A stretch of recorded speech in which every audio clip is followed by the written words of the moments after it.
के 5/5 स्कोर की उम्मीद हर दिन आपसे करता हूं। तो अवतार 2.0 का ये प्रैक्टिस सेट जो धमाल मचाएगा इस बार एसएससी जीडी में। 2 बजे नीरज सर का हिंदी का प्रैक्टिस सेट रोज जुड़ना ना भूलें। 3 बजे आपका अपना जीएस का प्रैक्टिस सेट, दीपक सर का आपका अपना मैथ्स का प्रैक्टिस सेट शाम 4 बजे से, और 5 बजे से राहुल शर्मा सर का रीजनिंग का प्रैक्टिस सेट। ये तैयारी भर मात्र होगी। तो दोस्त शुरू करते हैं बहुत शानदार तरीके से, और एक बार इस शानदार तरीके से करने के लिए आप लोगों के अंदर भारत माता की जय, जिस भारत माता की सेवा के लिए आप जा रहे हैं, उसका एक नारा, उसका एक जयकारा ये चारों तरफ दिख जाना चाहिए कि हाँ, हम भारत माता के वो असली सपूत हैं जो डिजर्व करते हैं इस देश की सुरक्षा को, और साथ में वो वादा इस भारत माता के साथ जो लोग करते हैं हम उसको सीमा पर खड़े होकर निभाएंगे, और अपने घर का वो वादा जो हमारी खुद की माँ जिसके पेट से हमने जन्म लिया है कामयाब होकर, वो भी हम दिखाएंगे कि हमारे अंदर वो जुनून है कि हम कर सकते हैं, और साथ मिलकर हम करके दिखाएंगे। पूछ रहा है प्रश्न है, सत्रिया को रिक्त स्थान में संगीत नाटक अकादमी द्वारा नृत्य शास्त्रीय नृत्य के रूप में मान्यता दी गई थी। किस वर्ष में मान्यता दी गई? और ये होशियार छात्रों के कमेंट्स में देख पा रहा हूं पहले से लिखते हुए सन 2000। सन 2000 में शास्त्रीय नृत्य सत्रिया कहां का है? सत्रिया जरा बताएं।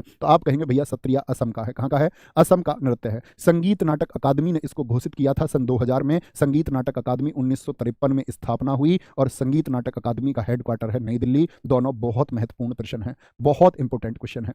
मैं आपसे दोस्त पूछूं, मुझको आप बताओ शास्त्रीय नृत्यों की कुल संख्या कितनी है? यानी जो हमारे क्लासिकल डांस हैं, जो क्लासिकल डांस है हमारे, उस क्लासिकल डांस का कुल नंबर मैं आपसे पूछूं कुल संख्या कितनी है, तो आपका उत्तर आएगा 8। मैं आपसे पूछूं नवा शास्त्रीय नृत्य घोषित करने की तैयारी किसको चल रही है? अभी हुआ नहीं है। नवा शास्त्रीय नृत्य जिसको हम सेमी क्लासिकल डांस या अर्ध शास्त्रीय नृत्य, क्या बोलोगे? अर्ध शास्त्रीय नृत्य कहते हैं, वो कौन सा है? तो आपका आंसर आना चाहिए भैया जी छऊ है। क्या है? छऊ होगा, अर्ध शास्त्रीय नृत्य। ठीक है जी। सबसे पुराना शास्त्रीय नृत्य कौन सा है? क्या बोलोगे? सबसे पुराना, ओल्डेस्ट क्लासिकल डांस, सबसे पुराना शास्त्रीय नृत्य कौन सा है? तो गजब सा उत्तर सारे दोस्तों की तरफ से आना चाहिए, भरतनाट्यम है। क्या है? भरतनाट्यम। किस वर्ष घोषित किया गया था? 1932 में। कहां का है? तमिलनाडु का है जी। कहां का है? तमिलनाडु का है। ठीक है, एकदम बेसिक से। अगले प्रश्न जब चलेंगे तो आपको पता होना चाहिए सबसे पुराना भरतनाट्यम है, घोषित 1932 है। क्या बोलोगे? घोषित 1932 है। कथकली बताइए कहां का है? कथकली बताइए कहाँ का है? मोहिनी अट्टम बताइए दोस्त, ये शास्त्रीय नृत्य कहाँ का है? तो क्या बोलोगे? ये दोनों कहाँ के हैं? ये दोनों केरल के हैं। कहाँ के हैं? ये दोनों केरल के हैं। मणिपुरी और ओडिसी पूछे, बहुत आसान। मणिपुरी कहाँ का होगा मित्र? मणिपुर का होगा। कहाँ का? मणिपुर का होगा। ओडिसी आपसे पूछे, ओडिसी कहाँ का होगा? तो आप कहेंगे ओडिशा का होगा भैया। कहाँ का होगा? ओडिशा का होगा। कुचिपुड़ी कहाँ का होगा? बोलो जी, कुचिपुड़ी कहाँ का होगा? आप लोगों को बताना है। कुचिपुड़ी कहाँ का है? तो क्या बोलोगे? आंध्र प्रदेश का होगा भैया जी। कहाँ का होगा? आंध्र प्रदेश का होगा। एक मैंने आपको जो प्रश्न में पूछा, सत्रिया कहाँ का है जी? सत्रिया कहाँ का है? असम का होगा। असम का होगा। कितने हो गए? 1 2 3 4 5 6। कौन सा बचा? आप बताओ। एक बचा हुआ है, तो आप कहेंगे जी कथक है। क्या है? कथक है। और कथक कहाँ का है? यूपी बोलो या नॉर्थ इंडिया बोलो, क्या बोलो, या उत्तर भारत बोलो, एक ही बात होगी। ठीक है, एक ही बात होगी। मैं आपसे पूछूं, शास्त्रीय नृत्य में भाव कितने प्रकार के होते हैं? शास्त्रीय नृत्य में, शास्त्रीय यानी क्लासिकल डांस में जो फीलिंग्स होती हैं, शास्त्रीय नृत्य में भाव 2 प्रकार के होते हैं। क्या बोलोगे? भाव 2 प्रकार के होते हैं। एक होता है तांडव, क्या बोलोगे? तांडव। और एक होता है लास्य। तांडव किस देवता को दर्शाता है? भगवान शिव को दर्शाता है। और लास्य किसको दर्शाता है? देवी पार्वती जी को दर्शाता है। किसको? देवी पार्वती जी को दर्शाता है। अब अगर इनका क्लासिफिकेशन पूछे, जरा ध्यान से देखें, ये सबसे पुराना, तो कितना पुराना? सन 2000 वर्ष। क्या बोलोगे? सन 2000 नहीं, 2000 वर्ष पुराना है। कितना पुराना? 2000 वर्ष पुराना। आपसे पूछ ले सत्रिया सबसे नया कितना पुराना? 500 वर्ष पुराना है। कितना है? 500 वर्ष पुराना है। सत्रिया के संस्थापक बताइए, हमारा क्वेश्चन था सत्रिया के संस्थापक। Who was the founder of Sattriya classical dance? क्या बोलोगे? श्रीमत शंकर देव। क्या बोलोगे? श्रीमत शंकर देव होंगे। ठीक है, इतनी बेसिक जानकारी अगले प्रैक्टिस सेट में आपको होनी चाहिए। रखेंगे जी? जी भैया रखेंगे। आगे चलते हैं। किसी भी चीज का स्क्रीनशॉट आप ले सकते हैं दोस्त, जब आपको स्क्रीनशॉट लेना हो। ठीक है, आगे चलते हैं। अगला प्रश्न है, प्रसिद्ध वादक पंडित राम नारायण, क्या नाम है? पंडित राम नारायण निम्नलिखित में से किस वाद्य यंत्र को बजाने के लिए जाने जाते हैं? कौन से वाद्य यंत्र को वो प्ले करते हैं? सरोद, सारंगी, घटक या फिर वीणा होगा। तो क्या बोलेंगे भैया? वो जाने जाते हैं आपका सारंगी के लिए। किसके लिए? सारंगी के लिए जाने जाते हैं। पंडित राम नारायण की एक बेटी है, उनका क्या नाम है? जरा बताएंगे। तो पंडित राम नारायण की एक बेटी है जिनका नाम है, क्या बोलोगे भैया फटाफट से? अनुष्का नारायण। क्या बोलोगे? अनुष्का नारायण इन्हीं की बेटी है। और ये भारत की इकलौती, क्या बोलोगे? भारत की इकलौती सारंगी वादक हैं। इकलौती सारंगी वादक हैं। और पुराने छात्रों से मेरा एक प्रश्न है, मैंने बता रखा था भारत की इकलौती शहनाई वादक कौन है? क्या आप मुझे बता सकते हैं? इकलौती, क्या बोलोगे? इकलौती बोलेंगे भी फटाफट से। सॉरी, अनुष्का नारायण बता रहा हूं, अरुणा नारायण होंगी। क्या होंगी? अरुणा नारायण। अनुष्का शंकर है वो, अनुष्का शंकर है वो, पंडित रविशंकर की बेटी है। पंडित रविशंकर जो तबला बजाते हैं, क्या बजाते हैं? तबला बजाते हैं। क्या नाम होगा? अरुणा नारायण। इकलौती, तो इकलौती शहनाई वादक पूछे तो क्या बोलेंगे भैया? भारत की इकलौती महिला शहनाई वादक। इकलौती है तो महिला ही पूछ रहे हैं, तो शहनाई वादक कौन होंगी आपका? आप बोलेंगे भैया बागेश्वरी कमर होंगी। कौन होंगी? बागेश्वरी, बागेश्वरी कमर होंगी, कभी गलती नहीं करनी है। सारंगी से अन्य नाम मैं आपको बताऊं तो क्या बोलोगे? सारा का सारा मिस्री, रमेश मिश्रा, रमेश मिश्रा, सकूर खान, सारा का सारा मिस्री और शक्कर किसके लिए है? सुल्तान के लिए है। सुल्तान खान, क्या बोलोगे जी? सुल्तान खान, सुल्तान खान। क्या बोलेंगे? बोले फटाफट से, रमेश मिश्रा बोले या आपसे बोले सकूर खान या सुल्तान खान, किससे जुड़े हुए हैं? हम कहेंगे भैया ये हमारे सारंगी से। सरोद से बता दे दोस्त, सरोद से कौन होंगे? सरोद से होंगे अमजद अली खान। बोलो जी, अमजद अली खान। इनके बेटों के नाम जो जानते हैं वो थम्स अप कर दो, मुझे विश्वास है आपके ऊपर कि आप सच बोलेंगे। अमजद अली खान और साथ में आपका अली अकबर खान। कौन? अली अकबर खान, ठीक है, अली अकबर खान। ये किससे जुड़े हुए हैं आपका? आप कहेंगे जी सरोद से जुड़े हुए हैं। किससे? अमजद अली खान। इनके बेटों के नाम क्या है दोनों के? बहुत पूछे जाते हैं, अमान अली खान और अयान अली खान। अमान अली खान और अयान। घटम से बताएं, टी एच विनायक राम। क्या बोलोगे?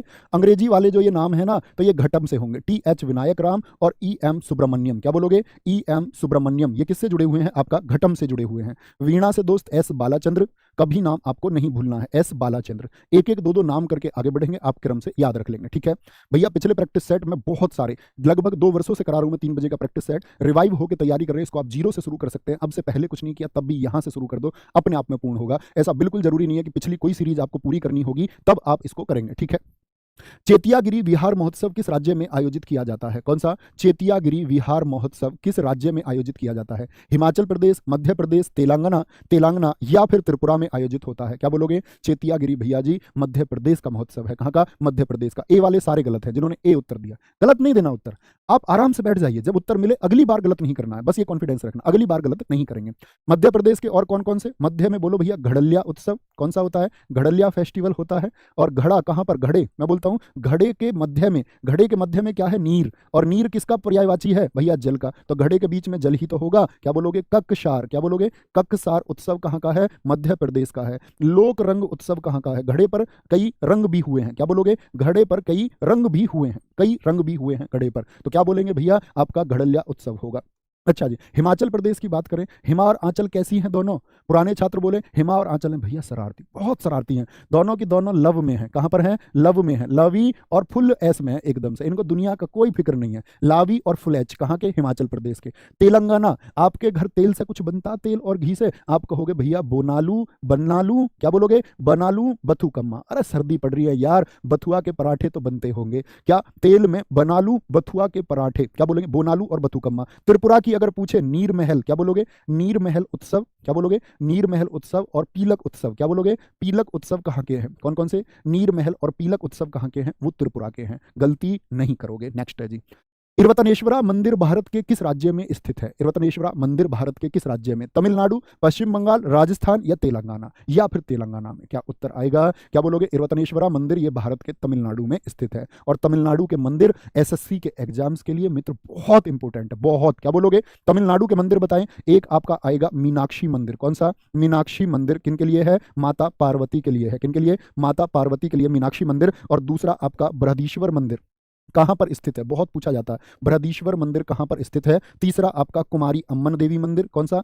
कुमारी अम्मन देवी। कौन सा जी? कुमारी अम्मन देवी टेम्पल है आपका, ये भी कहां पर है? तमिलनाडु में है। और श्रीपुरम, क्या बोलोगे? श्रीपुरम टेम्पल कहां पर स्थित है? श्रीपुरम मंदिर कहां पर स्थित है? ठीक है, श्रीपुरम मंदिर। कोई दिक्कत, कोई परेशानी? ऐसे कितने दोस्त हैं जो बता सकते हैं कि तेलंगाना का कौन सा मंदिर है जो यूनेस्को की एक साइट भी है, या मैं बोलूं यूनेस्को की 39वीं साइट भी है? तो तेलंगाना का कौन सा मंदिर होगा दोस्त आपका? क्या बोलेंगे आप बोलेंगे तेलंगाना का जी रामाप्पा टेम्पल है, रामाप्पा मंदिर है। रामाप्पा मंदिर है जो यूनेस्को की 39वीं साइट है। क्या है? यूनेस्को की 39वीं साइट है, 39वीं साइट है। किस वंश के द्वारा बनाया गया रामाप्पा मंदिर? क्योंकि यूनेस्को की साइट है तो बहुत इंपॉर्टेंट क्वेश्चन बनता है। क्या बोलोगे? काकतीय वंश के द्वारा बनाया गया था, काकतीय वंश के द्वारा इसको बनाया गया दोस्त। और अगर मैं बात करूं किसकी? आपका तेलंगाना की, तो याद रख लेना 2021 में ये घोषित हुआ था यूनेस्को की साइट। ठीक है, कौन सी साइट था? 39वीं साइट है।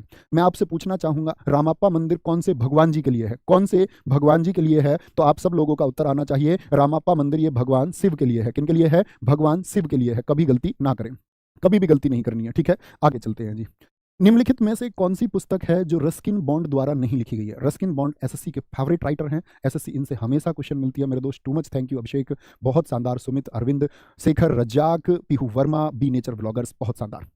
तो बोलेंगे कौन सी पुस्तक है जो रस्किन बॉन्ड द्वारा नहीं लिखी गई? The room on the roof बहुत इंपॉर्टेंट है। द ब्लू अम्ब्रेला और roads to Mussoorie, midnight children इनकी किताब नहीं है। और मिडनाइट चिल्ड्रन किसकी किताब है? सलमान रश्दी की किताब है। क्या आप मुझे सलमान रश्दी की एक दो किताबों के नाम दोस्त बता सकते हैं? मैंने अभी आपको बताया था कि सलमान रश्दी की हाल ही में लिखी हुई एक किताब बहुत चर्चित हुई, बहुत ज्यादा चर्चित हुई, जिसका नाम है विक्ट्री सिटी। आपके एग्जाम के लिए बहुत इंपॉर्टेंट है। क्या बोलोगे जी? एक तो इनकी किताब विक्ट्री सिटी भैया हम नहीं भूलेंगे, क्या विक्ट्री सिटी इनकी किताब को हम नहीं भूलेंगे। एक इनको जो बुकर अवार्ड मिला मिडनाइट चिल्ड्रन, क्या बोलोगे? मिडनाइट चिल्ड्रन कब मिला था बुकर पुरस्कार बताएं? मिडनाइट चिल्ड्रन को जो बुकर अवार्ड मिला था वो मिला था 1981 में, 1981 में। द गोल्डन हाउस किसकी किताब है? द गोल्डन हाउस किसकी किताब है आपका? ये भी सलमान रश्दी की किताब है। और दोस्त सलमान रश्दी की एक किताब है सेम, क्या बोलोगे? सेम। और एक किताब है सैटेनिक वर्सेज, क्या बोलोगे? सैटेनिक वर्सेज किसकी बुक है? क्या बोलोगे? सैटेनिक वर्सेज किसकी बुक है? तो हम कहेंगे जी सलमान रश्दी की किताब है, गलती नहीं करनी है। एक लेखक है हमारे कौन? Ruskin bond. रस्किन बॉन्ड की एक दो किताबें और बताओ इन विकल्पों के अलावा। क्या बोलोगे? रस्किन बॉन्ड की कौन कौन सी किताबें बहुत इंपॉर्टेंट है? बोले जी फटाफट से। रस्किन बॉन्ड की एक किताब टाइगर इन द टनल, क्या बोलोगे? टाइगर इन द टनल बहुत इंपॉर्टेंट है, टाइगर इन द टनल। और टनल से ही दूसरी किताब द टनल जो इन्होंने 2021 में लिखी, बहुत चर्चित किताब रही थी। तीसरा the girl on the train, क्या बोलोगे? The girl on the train, the girl on the train ये किसकी किताब है? ये आपका रस्किन बॉन्ड की किताब है। और द गोल्डन ईयर्स हाल ही की किताब है, आपके एग्जाम में पूछा जा सकता है करंट अफेयर्स वाले सेक्शन में। द गोल्डन ईयर्स जो हाल ही में बहुत चर्चित हुई वो किसकी पुस्तक है? तो द गोल्डन ईयर किसकी है? रस्किन बॉन्ड की है। किसकी है? रस्किन बॉन्ड की है। नेक्स्ट, भारत ने कब पहली बार क्रिकेट विश्व कप जीता? क्रिकेट के वर्ल्ड कप को पहली बार भारत ने कब जीता था? बताएंगे जी। 25 जून 1983 को, 25 जुलाई 1983 को, 25 अगस्त 1983 को, या 25 मई 1983 को? तो आंसर क्या आना चाहिए जी? आंसर आएगा 25 जून 1983 को। मैं आपसे प्रश्न पूछता हूं दोस्त, किस टीम को हराया था? डेट कठिन हो सकती है, आप मुझे बताइए। ईयर सब जानते हैं, आप मुझे बताइए। एसएससी ने पूछा आपका सीपीओ के सेगमेंट में इसी तरह से डेट दी तो बहुत कठिन प्रश्न बन जाता है जब मंथ में अंतर हो और ईयर में अंतर ना हो। लिखेंगे भैया, बहुत सारे दोस्तों ने लिखा वेस्ट इंडीज को हराया था। किसको? वेस्ट इंडीज को हराया था। तो मुझे आप बताएंगे किसके खिलाफ हुआ था? खिलाफ इसमें वेस्ट इंडीज था, क्या बोलोगे? खिलाफ इसमें वेस्ट इंडीज था। और ये कौन सा वर्ल्ड कप था बताएंगे जरा? 1983 में ये कौन सा वर्ल्ड कप था? कौन सा वर्ल्ड कप था? आप कहेंगे भैया ये तीसरा वर्ल्ड कप था। कौन सा वर्ल्ड कप था? ये थर्ड वर्ल्ड कप था। और थर्ड वर्ल्ड कप का मतलब पहला वर्ल्ड कप 1975 में वेस्ट इंडीज जीता, 1979 में कौन जीता? वेस्ट इंडीज जीता। लेकिन 1983 में कौन जीता? इंडिया जीता, अपना देश भारत, मेरा देश महान, भारत जीता 1983 में, वेस्ट इंडीज को हराया। मुझे बताइए सबसे ज्यादा रन फाइनल में किसने बनाए? सबसे ज्यादा रन फाइनल में, सबसे ज्यादा रन फाइनल में किसने बनाए? मुझे बताओ फाइनल में मैन ऑफ द मैच कौन था? फाइनल में मैन ऑफ द मैच बहुत पूछती है एसएससी। तो सबसे ज्यादा रन क्या बोलोगे? सबसे ज्यादा रन जो बनाए हैं इसमें आपका सर्वाधिक रन बनाए आपका के श्रीकांत ने। कितना? के श्रीकांत ने बनाए थे आपका 38 रन, क्या बोलोगे? 38 रन। और फाइनल में मैन ऑफ द मैच था मोहिंदर अमरनाथ। कौन? मोहिंदर अमरनाथ। क्यों जी? जब रन उन्होंने बनाए, इनकी परफॉर्मेंस और अच्छी थी। 26 रन के साथ में 12 रन पर 3 विकेट भी इन्होंने लिए थे। 26 रन भी बनाए और 12 रन देकर के 3 विकेट भी लिए। मुझे बताओ भारत इस मैच को कितने रन से जीता था? क्या बोलेंगे? भारत इस मैच को कितने रन से जीता? कितने रन से हमने जीता? तो कितने रन से जीते थे हम इसमें? 43 रन से जीते थे। क्या बोलोगे? 43 रन से जीते थे। मैदान था लॉर्ड्स का। क्या बोलोगे? मैदान था आपका कहां का दोस्त? लॉर्ड्स का मैदान था। और हमने 2 बार के चैंपियन वेस्ट इंडीज को पटकनी दी थी, बहुत बुरी तरह हराया था। अच्छा मुझे बताएं, ये भारत का पहला वर्ल्ड कप था। भारत ने अपना सेकंड वर्ल्ड कप कब जीता? भारत ने सेकंड वर्ल्ड कप कब जीता? फटाफट से जवाब आना चाहिए। सेकंड वर्ल्ड कप देखो 1983 में जब वर्ल्ड कप हमने जीता तो कप्तान कौन थे? कपिल देव। क्या बोलोगे? कपिल देव। फोटो में खड़े हुए कपिल देव, ये कौन थे? ये कैप्टन थे, कैप्टन थे आपका कपिल देव। जब हम 2011 में जीते, आपकी बार आपने देखा होगा पूरे भारत की आंखों में आंसू थे, पूरे भारत की आंखों में आंसू थे दोस्त, जब हम इस बार वर्ल्ड कप से चूक गए। लेकिन हम इसको पहले पिछली बार कब जीते थे? 2011 में। मुझे बताइए कैप्टन कौन था और किस टीम को हमने हराया था? कैप्टन था महेंद्र सिंह धोनी। कौन थे? महेंद्र सिंह धोनी। माही मार रहा है महेंद्र सिंह धोनी। और खिलाफ किस टीम के हम उतरे थे? खिलाफ उतरे थे हम श्रीलंका के। क्या बोलोगे? श्रीलंका के खिलाफ उतरे थे हम। मैन ऑफ द मैच कौन रहा था फाइनल में? मैन ऑफ द मैच माही, महेंद्र सिंह धोनी। क्या बोलोगे? महेंद्र सिंह धोनी। क्या बोलोगे? महेंद्र सिंह धोनी। अगर अगर मन बना लो तो दिल्ली दूर नहीं है माही, और मेरे दोस्त अगर तुम मन बना लो तो ये सिलेक्शन दूर नहीं है। ठीक है, मैन ऑफ द मैच। मुझे बताओ फाइनल में सबसे ज्यादा रन 2011 में किसने बनाए? फाइनल में सबसे ज्यादा रन किसने बनाए थे? सबसे ज्यादा रन बनाए थे 97। किसने? आपका गौतम गंभीर ने। क्या बोलोगे? गौतम गंभीर ने बनाए थे। और मैदान पूछे तो वानखेड़े मुंबई का मैदान था। कौन सा था? वानखेड़े स्टेडियम कहां पर है? ये मुंबई का मैदान था। क्या था? वानखेड़े मुंबई का मैदान था, ये बात याद रखेंगे। और धोनी ने बनाए थे 91 रन। कितने? 91 रन धोनी ने बनाए थे। बताएंगे जी। आप पॉलिटी को पढ़ रहे हैं, अवतार बैच में आप पढ़ चुके हैं और अभी भी आप पढ़ रहे हैं। प्रश्न है मार्शल लॉ की अवधारणा। मार्शल लॉ क्या बोलोगे? मार्शल लॉ की अवधारणा जो मूल अधिकारों को प्रतिबंधित करती है, क्या करती है? मूल अधिकारों को प्रतिबंधित करती है, क्या बोलेंगे? उसको किस देश से लिया गया है? कौन से देश से लिया गया है? और मेरे दोस्त, प्रैक्टिस सेट की क्लास में 50,000 व्यूअर्स होना अपने आप में एक बड़ी बात है, और तुमने इस आंकड़े को छुआ, इस बात के लिए तुम्हारा भाई तुम्हारा फैन है, और तुम लोगों की वजह से चैनल की परिभाषा है। ये जो प्यार तुमने चैनल को दिया है ना मेरे दोस्त, इसके लिए सब कुछ है आप लोगों के लिए। जितनी मेहनत यहाँ खड़े होकर कर सकते हैं उतनी करेंगे, आप भी वहां उतनी ही मेहनत मेरा मित्र करना। बोलेंगे जी फटाफट से, क्या बोलेंगे? जो मूल अधिकारों को प्रतिबंधित करती है, किस देश से ली गई है? गजब तरीके से उत्तर बता दें। जापान से, यूएसएसआर से, चीन से, यूके से। देखो मौलिक अधिकार जब कभी भी आता है तो हम उत्तर देते हैं यूएस से, लेकिन मार्शल लॉ को हमने किससे लिया है? यूके से लिया है। किससे? यूके से लिया है, ठीक है। सैन्य न्यायालय अधिनियम का 1950 का अधिनियम है जिससे हमने इसको लिया है। अब गजब से देखना, अगर मैं पूछूं बात मौलिक अधिकारों की, तो मुझे बताइए मौलिक अधिकार संविधान के किस भाग में है? मौलिक अधिकार संविधान के किस भाग में है? आप लोग जानते हैं भाग 1 बताता है संघ के बारे में, जिसमें अनुच्छेद 1 से 4 तक है। फिर आता है आपका भाग 2 जो बताता है सिटीजनशिप को, यानी कि नागरिकता को, और नागरिकता के अनुच्छेद हैं 5 से 11। फिर आता है हमारा भाग 3, भाग 3 जो बताता है फंडामेंटल राइट के बारे में, यानी कि मौलिक अधिकार के बारे में। किसके? मौलिक अधिकार के बारे में बताता है, और किस अनुच्छेद से किस अनुच्छेद तक है? आपका उत्तर आएगा आर्टिकल 12 से 35 तक। क्या बोलोगे? आर्टिकल 12 से 35 तक। तो क्या उत्तर बनेगा? मौलिक अधिकारों को बताया गया है जी भाग 3 में। किसमें? भाग 3 में। मुझे बताएंगे दोस्त आप, मौलिक अधिकारों का संरक्षक कौन है? जो फंडामेंटल राइट हैं, मौलिक अधिकारों का जो संरक्षक है वो कौन है? मौलिक अधिकारों का संरक्षक कौन है? बोलेंगे फटाफट से। राज्य है, संसद है, उच्च न्यायालय है, या फिर सुप्रीम कोर्ट है? तो क्या आंसर आएगा? या फिर सुप्रीम कोर्ट है। बोलेंगे भारतीय नागरिकों का, क्या बोलो, सॉरी, भारतीय नागरिकों का अधिकार पत्र किसको कहा जाता है? भारतीय नागरिकों का अधिकार पत्र किसको कहा जाता है? भारतीय नागरिकों का अधिकार पत्र किसको कहा जाता है? तीसरा प्रश्न मैं आपसे पूछता हूं, मौलिक अधिकार हमने किस देश से लिए हैं?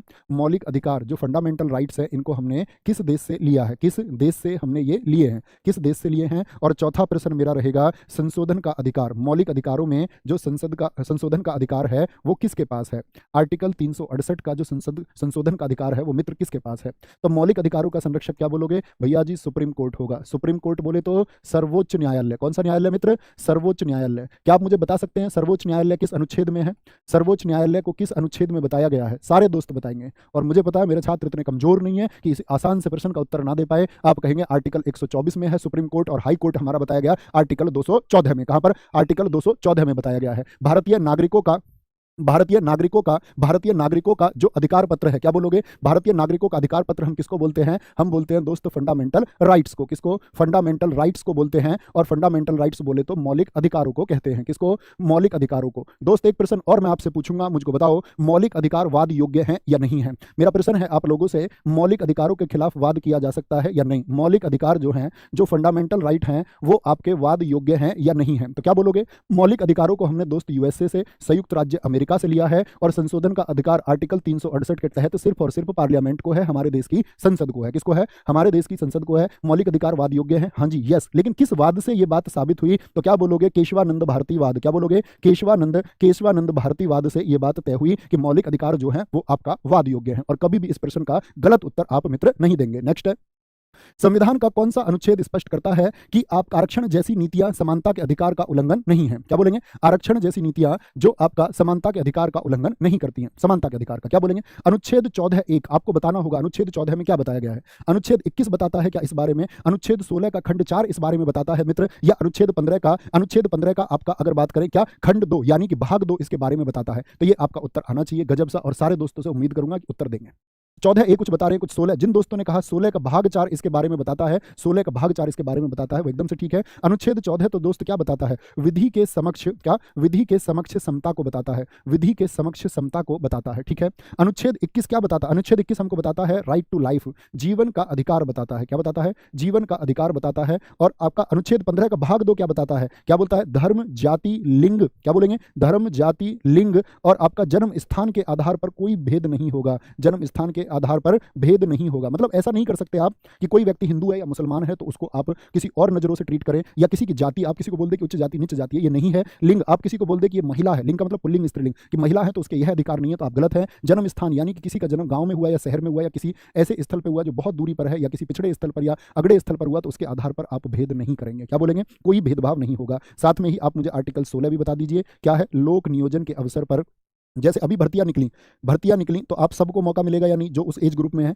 ऐसा तो नहीं होगा कि 10th पास कोई व्यक्ति है और उसी एज ग्रुप में भी है तो उसको बोल दिया जाए कि तुम फॉर्म नहीं भरोगे। तो क्या बोलोगे? लोक नियोजन का मतलब ऐसी सुविधाएं सरकार की, जैसे अभी ये भर्ती निकल रही है, तो भर्ती निकल रही है तो आप कहेंगे भैया मौका सबको मिलेगा। क्या बोलेंगे? सबको मौका मिलेगा।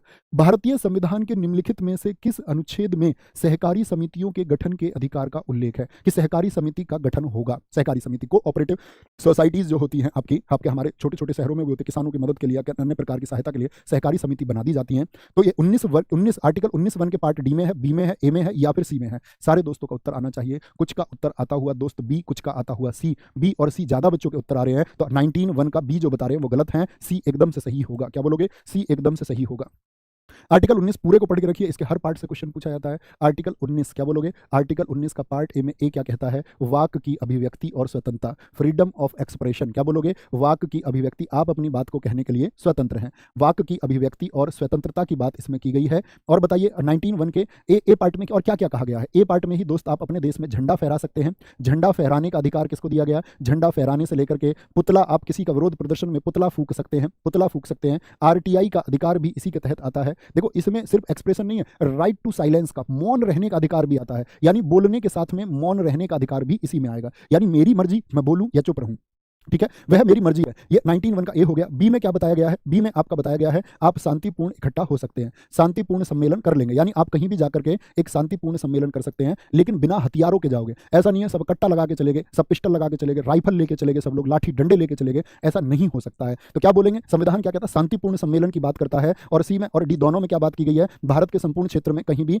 आ जाने की और बसने की, आ जाने और बसने की बात की गई है। किसमें? सी और डी में। ई में बात की गई है निवास की बात, क्या बोलेंगे, सॉरी, किसी भी क्षेत्र में आने जाने। सी में अगर हम बात करें, सी और डी में क्या बात की गई है? अबाध संचरण, इसको हम कहें तो ज्यादा ठीक होगा। अबाध संचरण यानी कि आप आ जा सकते हैं, आप आ जा सकते हैं। अच्छा, ई में बात की गई है निवास की, क्या बात करेंगे? ई में बात की गई है किसी भी देश के कोने में आप निवास कर सकते हैं। और एफ में बताया गया है व्यवसाय को, यानी कि आजीविका को। किसको? आजीविका को बताया गया है। क्या बोलेंगे? आजीविका को बताया गया है। नेक्स्ट है, निम्नलिखित में से कौन अलाउद्दीन खिलजी का गुलाम सेनापति था जिसने देवगिरी था महाराष्ट्र में, क्या बोलोगे? देवगिरी महाराष्ट्र के रामचंद्र के खिलाफ लड़ाई में अपनी सेना का नेतृत्व किया था। अलाउद्दीन खिलजी दोस्त आप लोगों को पता होगा, खिलजी वंश का शासक है जो भारत में गद्दी पर रहा था 1296 से 1316।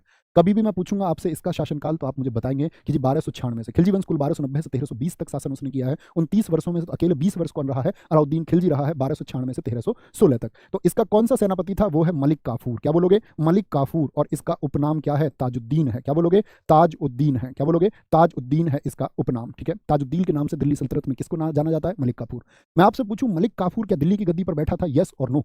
तो आपका आंसर आएगा भैया मलिक काफूर जो है ना, ये 36 दिन तक दिल्ली का शासक रहा था, 36 दिन तक। इसी मलिक काफूर जो एक किन्नर जिसको कहा जाता है, इसको अलाउद्दीन खिलजी कहां से लेकर आया था? गुजरात अभियान से पकड़ा था। क्या बोलोगे? गुजरात अभियान से पकड़ा था।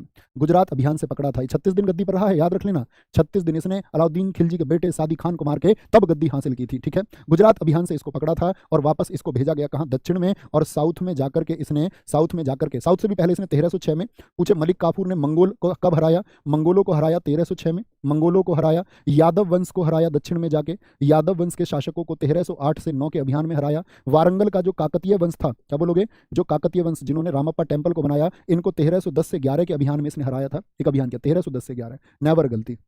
आगे आएंगे। निम्नलिखित में से किसने 1878 के वर्नाकुलर प्रेस अधिनियम एक्ट को निरस्त किया था? कौन वो व्यक्ति है? 1878 में लिटन, क्या बोलोगे? मैं आपसे पूछूंगा हमेशा भैया लिटन का कार्यकाल बताओ, तो आप कहेंगे लिटन था भैया 1876 से 80। लिटन ने क्या किया कि जो देसी भाषा में अखबार थे, किसमें? देसी भाषा में जो अखबार थे उन पर रोक लगा दी, यानी उनको बंद कर दिया। और इसी का वर्नाकुलर प्रेस एक्ट का उपनाम रखा गया गैंगिंग एक्ट। बहुत पूछा जाता है कौन सा आपका अधिनियम है जिसको गैंगिंग एक्ट के नाम से जाना जाता है। तो लिटन ने इस तरह की रोक लगाई। भारतीय शस्त्र रखने पर भी 1878 में रोक लगी। 1878 में ही क्या आया? शस्त्र अधिनियम। इन्होंने कहा भारतीय अपनी सुरक्षा के लिए हथियार नहीं रख सकते हैं, शस्त्र नहीं रख सकते हैं, किसी प्रकार का ऑर्डिनेंस नहीं रहेगा, ठीक है।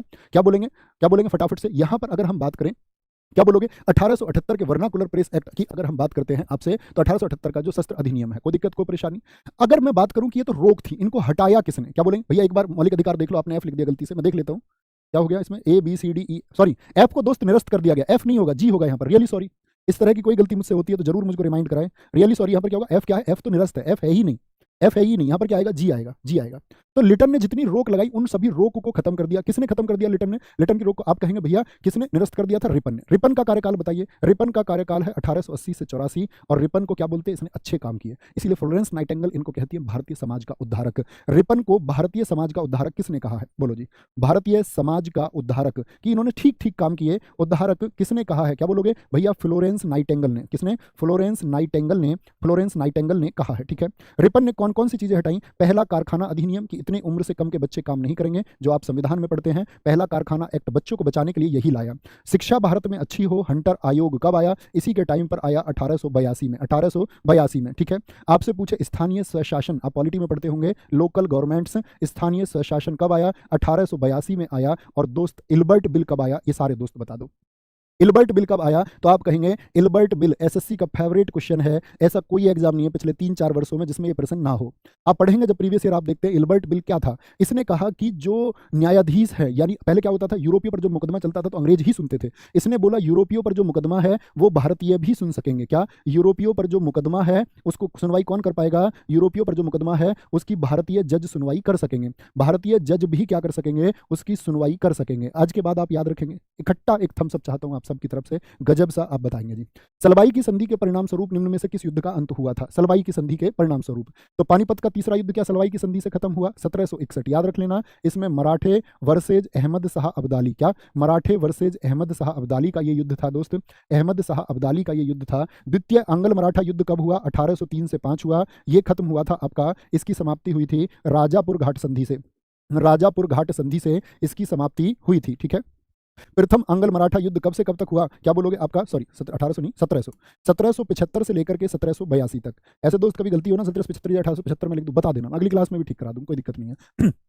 तो आंग्ल मराठा युद्ध क्या हुआ था? इसमें 1775 में इस युद्ध की शुरुआत में अंग्रेजों ने सूरत की संधि कर ली थी राघोबा से, महाराष्ट्र के से। तो क्या हो गया फिर उसमें अंग्रेज हार गए इस युद्ध को। और 1782 में हुई थी सलबाई की संधि। क्या? सलबाई की संधि। तो सलबाई की संधि से कौन सा युद्ध अंत हुआ था? तो आप कहेंगे सलबाई की संधि से भैया पहला युद्ध खत्म हुआ।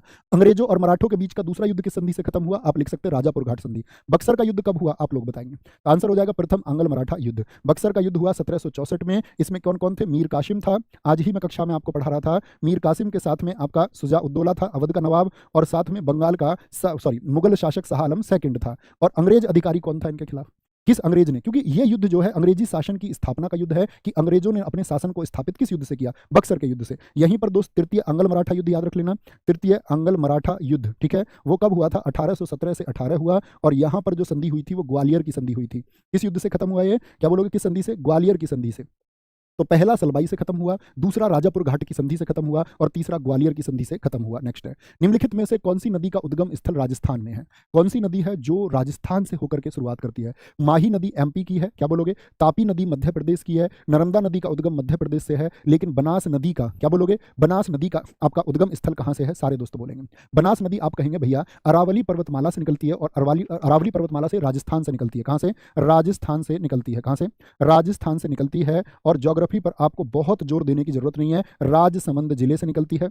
राजसमंद जिले से निकलती है। और याद रख लेना, इसी को होप ऑफ फॉरेस्ट बोलते हैं। किस नदी को होप ऑफ फॉरेस्ट कहते हैं? होप ऑफ फॉरेस्ट कहते हैं किसको? बनास को। यहां पर याद रखेंगे दोस्त एक इंपॉर्टेंट बात मेरी, कि जो एसएससी का फेवरेट है नदी और सहायक नदी, ये टॉपिक मैं आपको बहुत जल्दी करा दूंगा, आपके एग्जाम से पहले करा दूंगा, ठीक है। इतना पहले करा दूंगा कि आप एक रिवीजन भी कर पाएंगे। नदी और सहायक नदी, ये आज सिर्फ एक इस टॉपिक पर पूरी की पूरी ज्योग्राफी एसएससी ने अपनी कंट्रोल करके रख दी है। ये आपको पता ही होना चाहिए, मैं करा दूंगा, निश्चिंत रहना। 2011 की जनगणना के अनुसार भारत का लिंगानुपात क्या है? भारत का जो सेक्स रेशियो है, यानी कि सेक्स रेशियो होता क्या है, लिंगानुपात होता क्या है? तो क्या बोलोगे? वुमेन पर 1000 मैन, इसको ही हम बोलते हैं लिंगानुपात। 1000 पुरुषों पर कितनी महिलाएं हैं? 1000 पुरुषों पर तो कितनी है? कितनी बोलेंगे? 2011 में आपका 943 है, 943। मुझे बताइए चाइल्ड सेक्स रेशियो कितना है? चाइल्ड सेक्स रेशियो बोले तो बाल लिंगानुपात कितना है? तो बाल लिंगानुपात आप कहेंगे भैया बाल लिंगानुपात है 919। और सर्वाधिक पूछ ले बाल लिंगानुपात किसका है? तो सर्वाधिक है 972 अरुणाचल प्रदेश का। भारत के क्या बोलोगे किस प्रदेश का चाइल्ड सेक्स रेशियो, बाल लिंगानुपात सबसे ज्यादा है?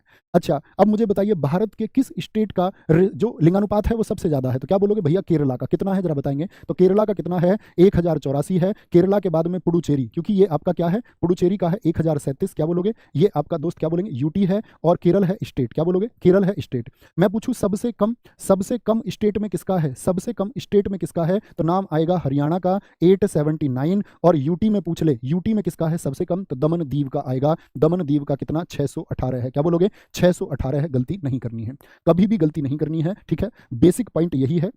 आगे आते हैं, कौन सी पंचवर्षीय योजना है जो महलनोबिस के विचारों पर आधारित थी। भारत सरकार ने दोस्त 5 ईयर प्लान चलाए देश की आज़ादी के बाद में, जब हमारे देश के लिए स्टेटमेंट आया कि ये देश अंग्रेज यदि छोड़ देंगे तो सर्वाइव नहीं कर पाएगा, तो हमारे देश में दोस्त आपका पंचवर्षीय योजनाएं चली। और कौन सी पंचवर्षीय योजना है बताएंगे आपका, तो दूसरी पंचवर्षीय योजना है, जिसका कार्यकाल कितना था बताएंगे, तो आप बोलेंगे 1951 से 56 पहली पंचवर्षीय योजना, 1956 से 61 दूसरी पंचवर्षीय योजना, 1961 से 66 तीसरी पंचवर्षीय योजना, फिर एक एक वर्ष की चली थी, 66 से 67, 67 से 68 और 68 से 69, ठीक है, 68 से 69। चौथी कब चली थी, 1969 से 74 चली थी, ठीक है। ये चौथी पंचवर्षीय योजना है। पहली किस मॉडल पर थी, पहली थी हेराल्ड डोमर पर, किस पर, पहली दोनों के बहुत इंपॉर्टेंट है, और दूसरी थी महालनोबिस, क्या बोलोगे, महालनोबिस मॉडल पर आधारित थी। महालनोबिस मॉडल पर कभी भी आपसे पूछे महालनोबिस मॉडल किस वर्ष बन के तैयार हुआ, तो महालनोबिस मॉडल 1953 में तैयार हुआ था। कब, 1953 में महालनोबिस मॉडल क्या हुआ था, तैयार हुआ था। ये बात याद रख लेना, ठीक है, ये कॉमन फैक्ट है। और मैं अगर आपको आगे लेके चले जाऊं, 1974 के बाद में बोलेंगे, 1974 के बाद में पंचवर्षीय योजना 1978 तक चली।